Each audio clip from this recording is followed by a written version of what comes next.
कौन कौन अधिकारी वहाँ मौजूद थे? देखो, सरकार की तरफ से गृह सचिव सावंत साहब, जयपुर पुलिस कमिश्नर और जयपुर जिला कलेक्टर, तीनों अधिकारी थे। हमारी काफ़ी लंबी चौड़ी बात हुई। हमने हमारे हर मुद्दे को खोलकर उनके सामने रखा और उन्होंने बड़े सौहार्दपूर्ण तरीके से हमसे बात रखी। लेकिन कुछ पॉलिसी मैटर थे जो मैंने उनके सामने रखे। मैंने माननीय गृह सचिव साहब को ही कहा कि साहब, इन बच्चों को तो न्याय के लिए तो जो हमारी मांग है वो तो है ही है, पर मैं सीएम साहब से मिलना चाहता हूँ। और सीएम साहब से मिलकर सबसे पहले तो आरपीएससी में जो उन्होंने धांधली को खत्म किया है, आज आरपीएससी पे लोगों को विश्वास होने लगा। जिस तरह से आरपीएससी में उन्होंने कार्रवाई की है, मैं चाहता हूं उसी तरह से जो राजस्थान देश में भ्रष्टाचार करप्शन है, वो एसीबी को लेकर भी कुछ इस तरह का एक्शन प्लान बनाए और इसमें भी कुछ सुधार करें ताकि भ्रष्टाचार कम हो। मैंने नशा मुक्ति को लेकर भी ऐसे जो जनहित के जो मुद्दे थे उनको लेकर उनसे बात करी। तो उन्होंने कहा, भाई पॉलिसी मैटर जो होते हैं वो पॉलिसी तो उस लेवल पे होता था, आप जो भी हमें लिख के दे दो। मैंने साहब, मैं तो लिख के नहीं लाया, लेकिन मैं भिजवा दूंगा। लेकिन जो ये मुआवजे की बात थी, मुआवजे की बात पे उन्होंने कहा कि भाई हम आपकी बात को सीएम साहब तक रख देते हैं और उस प्लेटफॉर्म पर रख देते हैं, लेकिन हमें विश्वास है कि आपको कुछ न कुछ उचित न्याय मिलेगा, लेकिन आप धरने को थोड़ा खत्म कर दो। तो मैंने कहा, साहब ये तो नहीं। और फिर मैंने मन कहा, कल साहब कुछ और लोगों को भी इसमें बुलाया कि भाई ज़्यादा से ज़्यादा लोग, कल बड़ी संख्या में लोग आएंगे। उन्होंने कहा, हमने कुछ तो दिया, मतलब 13 लाख रुपए आपने दिए, तो 13 लाख रुपए तो आपने 10 लाख तो पहले ही दे दिए थे। 3 लाख इस धरने में बैठने के बाद बढ़ाए। तो फिर सर, मेरा इस धरने को देने का फायदा क्या हुआ? ये लोग जो अपेक्षाएं आशाएं कर रहे हैं राजस्थान की, इनका क्या फायदा हुआ? उन्होंने कुछ बातें कही कि साहब, इस तरह के कई मैटर हुए हैं जिनमें 5 लाख 7 लाख इस तरह से पैसे दिए हैं। मैंने कहा, साहब कन्हैया लाल को भी तो 50 लाख रुपए दिए। तो राजस्थान में अब तक जो जिसको दिया है, इसके लिए पूरी राजस्थान की जनता ने पैसा नहीं मांगा था, उनको 50 लाख दिए हैं। तो इन भील समाज के बच्चों को, दलित समाज के बच्चों को, वो जो कन्हैया कुमार को दिए हैं, उनको दिए तो 50 लाख रुपए। तो मैं नहीं, नरेश नहीं मांग रहा, अब नरेश नहीं मांग रहा, अब उनके परिजन नहीं मांग रहे, पूरा राजस्थान मांग रहा है। साहब, मुआवजा दिया जाए। तो उनकी बातचीत से क्या लगा? क्या सरकार सहमत? मुझे लगा कि वो पॉजिटिवली मेरी बात को सीएम साहब ने, जो अधिकारियों से मैं बात कर रहा था, तो मुझे वो जो जिस तरह से उन्होंने सीरियसली मुझे सुना, मुझे भरोसा है, विश्वास है कि वो सीएम साहब को मेरी पॉजिटिवली मेरी बात को सीएम साहब तक पहुंचे। कल का पूरा प्रोग्राम क्या रहेगा? कितने बजे यहाँ से लोग जाएंगे? कितने लोग आने की संभावनाएं हैं? कल क्या रहेगा? मैंने 11 बजे का आह्वान किया है। किसी को फोन मैंने किया नहीं, लेकिन सोशल मीडिया के माध्यम से यहाँ जो बोल रहे हैं, इसी के माध्यम से लोगों का आह्वान किया। कितने लोग आएंगे ये मुझे भी कल पता लग जाएगा कि मुझे भी कितने लोग चाहते होंगे। इन श्रद्धांजलि देने के साथ साथ जो मुझे चाहता होगा और जो इस बात को सुन रहा होगा, वो जयपुर में यहाँ जरूर मिलेगा कल। मैं चाहता हूँ, क्योंकि मैंने 2 विधानसभा चुनाव लड़नी है, 25 साल से रिश्ते बनाता आ रहा हूँ, रिश्ते बनाए। और जब आपके रिश्ते बनाते हो, 25 साल से जिनके बीच में काम कर रहे हो, तो उनको आप जब संकट में रहते हो, जब आपको जरूरत होती है, तो आप उनको देखना भी चाहते हो। मैं उन तमाम लोगों को जो मेरे को जानते हैं, किसी भी रूप में, किसी भी जगह मैं मिला हूं, आज उनको ये पता कि नरेश मीणा वहां बैठा है, इस व्यक्ति से हम कभी मिले थे, कोई किया था। मैं उन तमाम लोगों को यहाँ देखना चाहता हूँ। और शायद कल वो यहाँ नहीं दिखेगा कोई चेहरा, अगर ऐसा जो मैं जानता हूँ, तो उसके बाद शायद वो कोई मेरे से कोई रिश्ता की आशा भी ना करे, उम्मीद भी ना करे। तो अब कितने लोग आएंगे ये उस चाहत के ऊपर है। इन लोगों को जो श्रद्धांजलि मन से देना चाहते हैं उनके ऊपर है। कल हम लोग यहीं इस कार्यक्रम को चलाएं। नरेश, मैंने एक चीज देखी कि मैं उस गांव में गया हूँ, बार बार मैं इसलिए कहता हूँ कि मैंने वो दर्द देखा है, वो गरीबी देखी, वो महसूस की है। जो मीडिया हाउस उन घरों तक नहीं पहुंचे, नरेश मीणा ने आज अपने कार्यक्रम के दौरान अपने किसी समर्थक को कुछ कह दिया, कुछ धमका दिया, कुछ मार दिया उसको, वो वीडियो चला रहे हैं, जबकि नरेश मीणा का 3 दिन से धरना चल रहा है, उसको नहीं दिखा रहे हैं। तो दुर्भाग्य है। मतलब गरीब की लड़ाई नरेश मीणा लड़ेगा और उसको कोई दिखाएगा भी नहीं। हाँ, यही हो रहा है, यही हो रहा है मेरे साथ तो 25 साल से यही हो रहा है। लेकिन मैं जिसके साथ लड़ता हूँ उसके ईमानदारी से लड़ता हूँ, जिसका कारण ये कोई दिखाए कि ना दिखाए, कोई खबर बनाए कि नहीं बनाए, कोई लिखे कि ना लिखे। मैं तो जब सोशल मीडिया नहीं था तब भी राजस्थान विश्वविद्यालय में राजनीति कर रहा था, इससे भी बड़ी दमखम से कर रहा था। लेकिन इन अखबार वालों ने, इन टीवी वालों ने जो उस समय भी थे, वो नरेश मीणा को नहीं दिखाते थे। नहीं तो नरेश मीणा तो वो व्यक्ति जिसने राजस्थान जयपुर में राजधानी में डेली निकलना बंद कर दिया था। नरेश मीणा राजस्थान विश्वविद्यालय में चुनाव लड़ा तो चुनाव बंद हो गए थे। नरेश मीणा ने कई बार राजस्थान को जाम किया, लेकिन उस समय सोशल मीडिया था नहीं जो सोशल मीडिया हमारी आवाज को पहुंचा था। आज जिस तरह से सोशल मीडिया यूट्यूबर हो गए, इसलिए हमारी आवाज पहुंच रही है। और मैं ये मान रहा हूँ कि अगर ये जो लोग आज इस कार्यक्रम को नहीं दिखा रहे, इन लोगों को नहीं दिखा रहे, वो भी भ्रष्ट है, वो भी कहीं न कहीं मिली भगत में रहते हैं, वो भी कहीं कहीं नेताओं से ट्रांसफर अपने का एड ले लेना अखबारों में, टीवियों में, सरकारों के पैसे से चैनलों को चलाने वाले लोग, जिनको जनता से कोई मतलब नहीं है। नरेश किसी से डरता नहीं है, नरेश सच्चाई बोलता है, चाहे कितना ही बड़ा चैनल हो, कितना ही बड़ा गुंडा हो। राम अकेला रावण से लड़ा, रावण को खत्म कर दिया। खत्म हो जाऊंगा लेकिन हटूंगा नहीं, डरूंगा नहीं। कोई कितना ही कुछ भी कर ले, लेकिन मैं कहना चाहता हूं, मेरे साथ जो जुड़ना चाहता है वो ईमानदारी से जुड़े। अगर मेरे साथ कोई अनुशासन तोड़ेगा, मेरे साथ कोई भी अनुशासन तोड़ेगा, तो मैं उसको धमका भी सकता हूं, तीखे शब्द भी बोलता हूं। उनमें सहन शक्ति होनी चाहिए। ऐसा नहीं कि मैंने किसी को तोड़ा, तीखा बोल दिया और फेसबुक पे जाके पोस्ट डाल दी। ऐसे लोगों को मैं जिंदगी में फिर दोबारा मौका नहीं दूंगा शक्ल देखने का। नरेश, कल की रणनीति के बारे में आपने बताया, सबसे अहम जो सवाल है कि यहाँ वो जो पीड़ित परिवार हैं, तमाम वो 6 ऐसे परिवार थे जिनके 7 बच्चे चले गए थे। एक परिवार था जिसके बेटा और बेटी चले गए थे।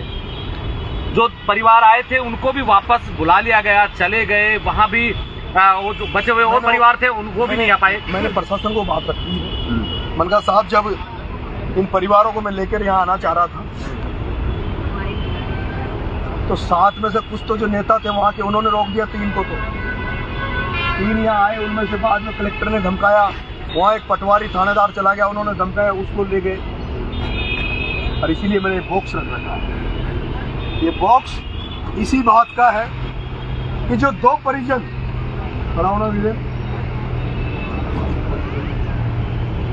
ये महाराणा प्रताप को मजबूती देने वाले भील समाज के ये 2 मजबूत सैनिक, जो सरकार के डराने पर, अधिकारियों के डराने पर, नेताओं के डराने पर,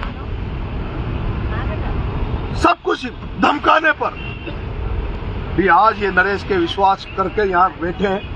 ये इनका बेटा घायल हुआ है, इन दोनों के बच्चे मरे हैं, वो कहीं खाना गया है। 4 लोग हैं, 2 घायल हो गए, घायलों के 3 हैं और 2 जिनके बच्चे मरे हैं। मेरी इच्छा सरकार जो देगी वो तो सब में बैठेगा, 7 जनों में।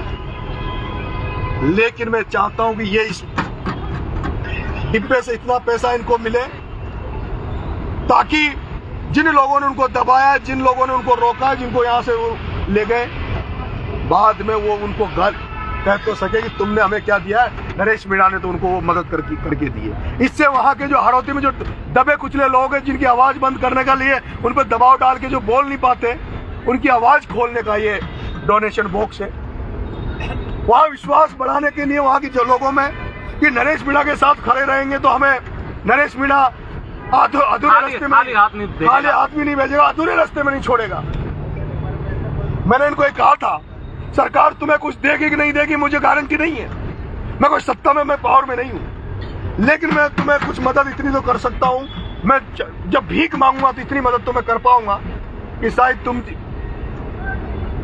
लेकिन नरेश, सोशल मीडिया पे लोग ये भी जानना चाह रहे हैं, क्योंकि बहुत सारे लोग हैं जो गवर्नमेंट जॉब में जो यहाँ नहीं आ सकते, वो लोग ऑनलाइन डोनेशन करना चाह रहे हैं, उनके लिए आपने अभी तक कुछ जारी नहीं किया। कहा था अकाउंट नंबर बनाने का, लेकिन मेरी टीम ही ठंडी है, धीरे है, टीम काम ही नहीं करती, ये गुस्सा दिलाती बार बार। मैंने कल ही कहा था भाई कोई डोनेशन को बना लो, कोई जारी कर देंगे उसको। और अब मैं जानता हूँ अकाउंट आजकल पैसा भी नहीं रखते कोई जेब में।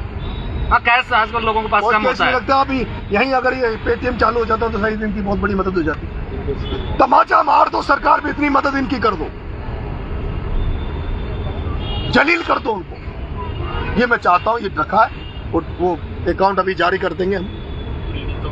मैंने कहा था उसको, विमल को कहा था, विमल सखीपुरा कहाँ है विमल?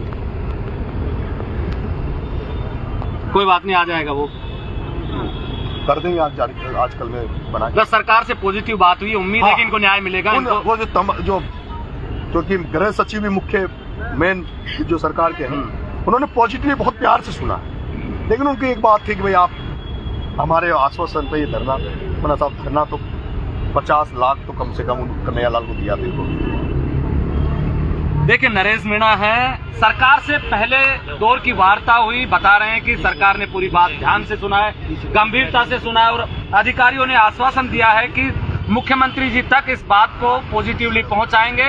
इन परिवार जिनके बच्चों जो बच्चे उस हादसे में चले गए थे उनको उचित मुआवजा मिलेगा, जिनके बच्चे घायल हुए थे उनको भी उचित मुआवजा मिलेगा। जल्दी ही नरेश मीणा एक ऑनलाइन, क्योंकि ये चाहते हैं कि जो लोग इनके साथ बैठे हैं वो लोग इनकी मदद करें, जो नहीं आ सकते वो लोग मदद करें, उसके लिए जल्दी ही कोई एक ऑनलाइन अकाउंट नंबर आपके सामने देंगे।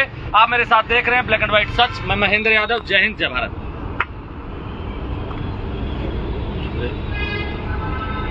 हाँ, इनको एक बार संबोधित कर लो। आप बैठ जाओ भैया,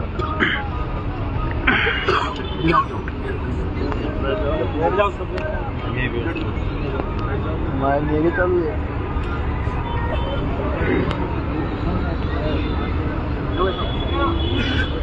भरोसा है मेरे पे? अच्छा, माइक ले लो, माइक लोगे? भरोसा है? माइक दे दो ना, माइक पूरी कल सही वाला देना।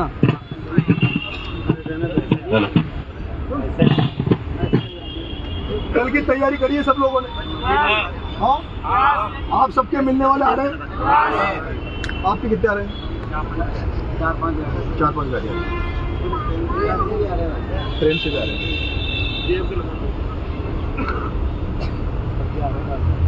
सभी क्या आ रहे हैं? जिन्होंने तैयारी करी, जिन्होंने तैयारी करी है,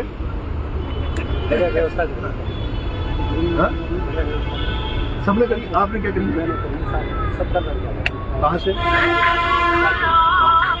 परदीपुर से 2 गाड़ी गाँव से। बस कल जिसमें मेरा शक होगा ना थोड़ा बहुत, फोटो छपवाने वाले तो बगल में खड़ा करके पूछ लो तो कितने आदमी लाए और आदमी गिरा दे।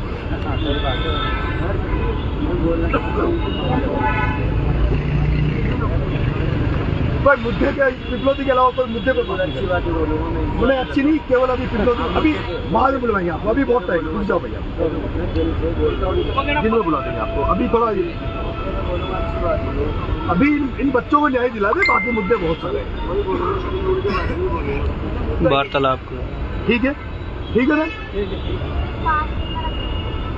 तुम्हारी ताकत पर बिना कुछ किए लौट के आया हूँ। ठीक है, छोड़ के तो नहीं भाग जाऊंगा। पता चला मैं यहाँ लेट रहा हूँ, मेरे को उठा के या तो हॉस्पिटल में ले गए, आपके साथ रहेंगे, या जेल में ले गए, आपके साथ रहेंगे। एक किसान नेता, एक बुजुर्ग व्यक्ति ने अभी दिल्ली में किसान आंदोलन में एक आमरण अनशन किया था। क्या नाम था उनका? धन्यवाद साहब। कितने दिन का अनशन था? कितने? 42 दिन का। कितने साल की उम्र थी? लगभग 80 साल। 80 साल का बुजुर्ग एक अनशन पे बैठा था अभी किसान आंदोलन में, लेकिन उसकी सेना इतनी मजबूत थी, उसको चाहने वाले किसान इतने मजबूत थे कि उसकी बिना सहमति से वो जहाँ अनशन पे बैठा था वहां से उसको हिला नहीं पाया। क्या तुम कर सकते हो? मुझे जेल नहीं जाने दोगे, मुझे नहीं जाने दोगे। मेरी इच्छा के बिना इलाज होगा, मरने की पोजीशन आएगी तो लोग नहीं आ जाएंगे, करोगे तब फिर इनको न्याय जरूर मिलेगा, तब फिर इनको न्याय मिलेगा। ये बातें मैं सब कहा है। और मैं कहना ये चाह रहा हूँ अजय भाई, ये हमारे बोल हिंदुस्तान के अजय चौधरी जी हैं। ये मुझे बहुत दिनों से इनका स्नेह, इनका आशीर्वाद इस चैनल का मुझे मिला हुआ है। विश्वविद्यालय के उसमें भी मिलता था। ऐसे लोगों को आप सब लोग देखा करो। महेंद्र भाई था, ये थे, ये भैया भी बहुत एक्टिव रहते हैं हर जगह। मैं अब धरने से कहीं भी वार्तालाप करने नहीं चाहूंगा। मुझे डिसीजन इस मंच पे ही चाहिए। क्या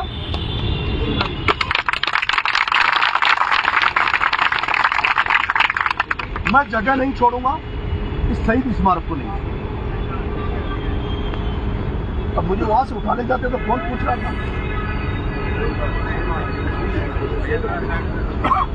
मैं कल यहाँ धरने पे हूँ, रात दिन यहीं रहूंगा। नहाने धोने भी वैसे तो मैं तो यहीं नहाता हूँ, अपने टॉयलेट यहाँ बने हुए, यहीं नहाता हूँ, कपड़े वपड़े यहीं बदलता हूँ, यहीं रहूंगा, इसी जगह रहूंगा। और जो मेरी मांग है वो या तो यहाँ आ जाएगी, ठीक, लेकिन आप लोग ठीक है।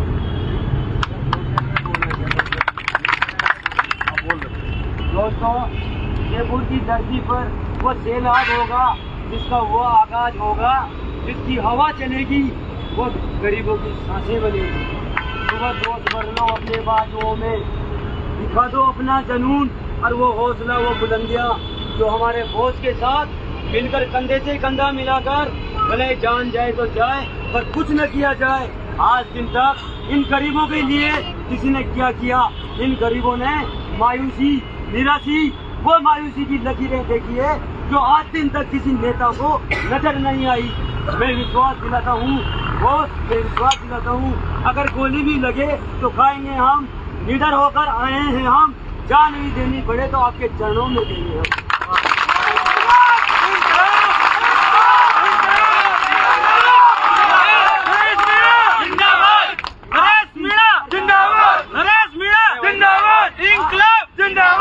आज दिन तक सरकार ने क्या किया?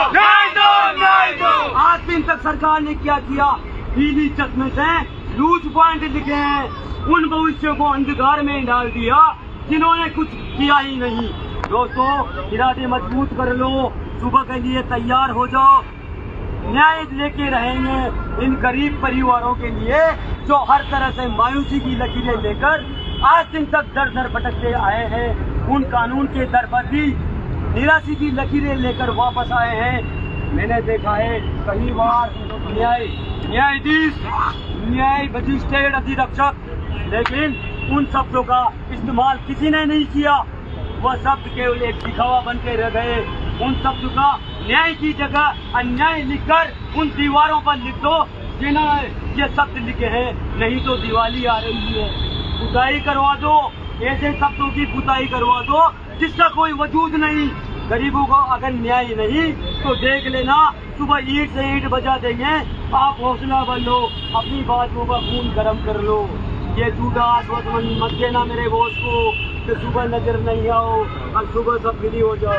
बॉस, हम आपके साथ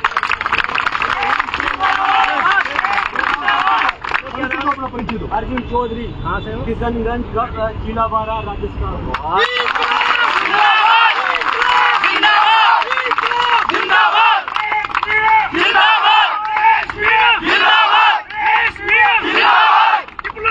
बच्चों को न्याय दो, न्याय दो। तुम संघर्ष करो, हम तुम्हारे साथ हैं। तुम संघर्ष करो, हम तुम्हारे साथ हैं। मैं आदिवासी मीना महासभा संस्थान की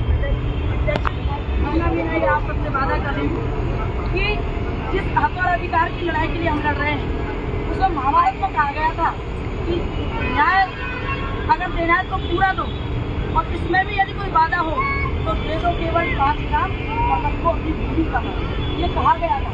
लेकिन तब बात दुर्योधन ने नहीं मानी। बाद में क्या अंजाम हुआ, तो जो आज वर्तमान में जो राजस्थान की सरकार में जो भजन लाल जी है हमारे मुख्यमंत्री जी, उन्होंने हम आदिवासियों की बकरियां हमें दे करके हमारा बहुत तगड़ा अपमान किया है। इस अपमान को हमने कैसे ठीक है, अब तक हमने कहा है, इसका कल हमको बताना पड़ेगा, क्योंकि ऐसा अपमान कभी भविष्य में किसी भी मुखिया ने नहीं किया। तो हमें बैग ले जाना चाहते हैं कि आप जाओ और सीढ़ी चलाओ, तो ये बहुत गलत किया है। बच्चे वो लौटा नहीं सकता, बच्चे उनकी वजह से हैं, क्योंकि सरकारी स्कूल उनके हैं। किसी प्राइवेट स्कूल में जाते तो हमें इतना दुख नहीं था। तो सरकारी गवर्नमेंट की जो अस्पताल हो, स्कूल हो या कोई भी चीज हो, यदि वहाँ कोई घटना होती है ये सरकार की जिम्मेदारी होती है। ऊपर से उन्होंने जले पर जो नमक छिड़का है, तो मैं चाहती हूँ ये आदिवासी महिलाएं जो बैठी हैं, ये जहाँ तक भी सुन रही हैं, सभी महिलाएं इस चीज के लिए लड़ने के लिए जरूर है, क्योंकि आज हम नहीं लड़ेंगे तो कल हमें और दबाया जाएगा और पिछला जाएगा। तो सभी माता बहनें इन भाइयों, इन युवा साथियों को पीछे रखें। और मैं चाहती हूँ चाहे कैसी भी बंदूक की गोली आए, लेकिन हम सभी माता बहनों का आगे रखना, क्योंकि हम चाहते हैं कि हमारे बच्चे पीछे रहें और हम आगे रहें। तो हम